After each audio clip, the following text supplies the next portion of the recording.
élever nos jeunes. Merci, Madame Alain.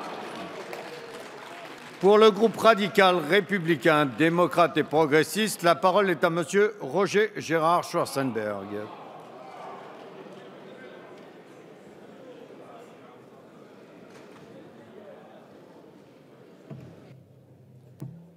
Monsieur le Président, Monsieur le Premier ministre, Messieurs les ministres. S'il vous plaît, Non.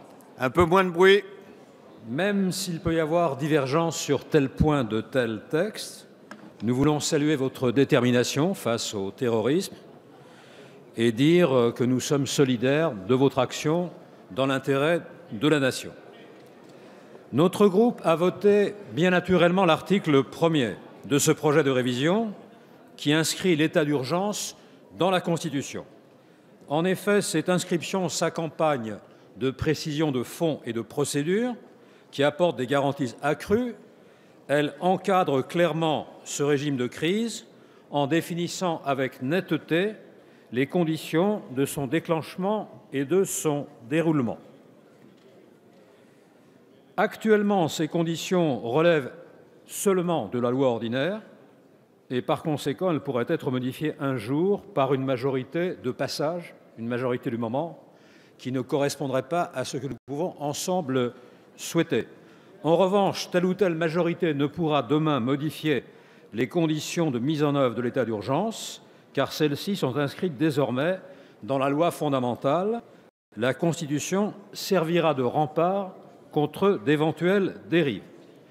Toutefois, nous souhaitions, et nous souhaitons toujours, éviter toute coïncidence entre état d'urgence et dissolution, comme le prévoyait la loi initiale d'avril 1955 et l'ordonnance du 15 avril 1960 signée par le général de Gaulle, par Michel Debré et par Pierre Messmer.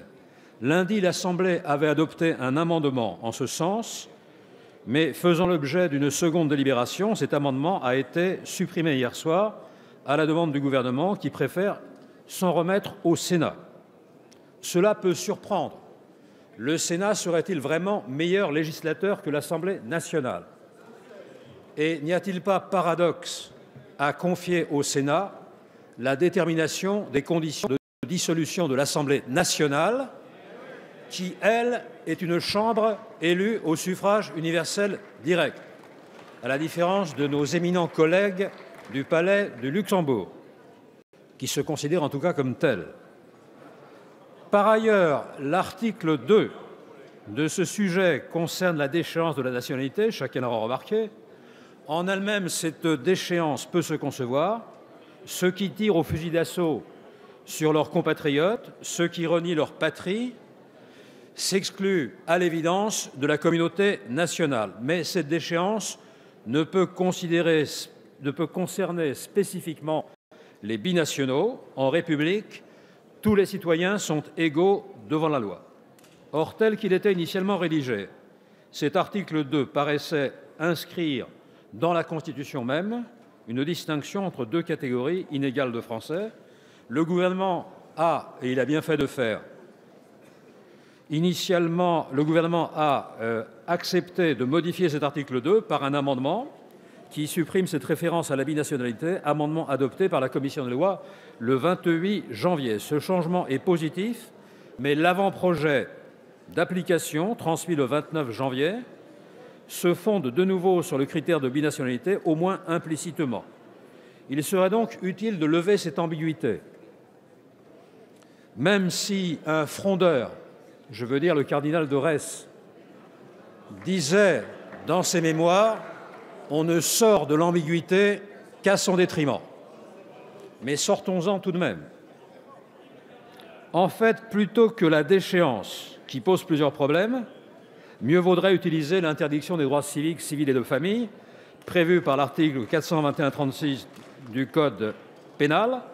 Ce Code pénal qui prévoit que les auteurs de crimes ou de délits terroristes peuvent encourir cette peine complémentaire. Ceux-ci ne seraient pas donc privés de leur nationalité, mais seraient privés de leur citoyenneté. Mais au plan du symbole et de la réprobation publique, cette sanction serait analogue, sans poser les mêmes problèmes politiques et juridiques. Monsieur le Premier ministre, et j'en termine par là, vous voulez l'union nationale sur votre projet de révision. Très bien. Mais pouvez-vous l'obtenir avec le soutien de la moitié de la majorité et de la moitié de l'opposition? L'addition de 2 six-parités ne fait pas un gain numérique. En ce qui concerne... Faut conclure. Oui, je conclus. J'aurais fait remarquer au président, d'ailleurs j'allais y venir, que la demande de vote séparé qui a été faite, de vote par division, pardon, qui a été faite, ne semble pas avoir reçu une réponse positive. C'est dommage.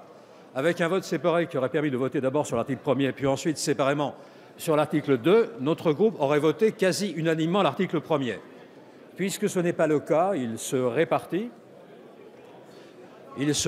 comme le font d'autres groupes, entre le vote favorable et ceux qui ne votent pas pour ce texte. Vu l'absence de vote par division, notre groupe connaît cette situation que j'ai rappelée.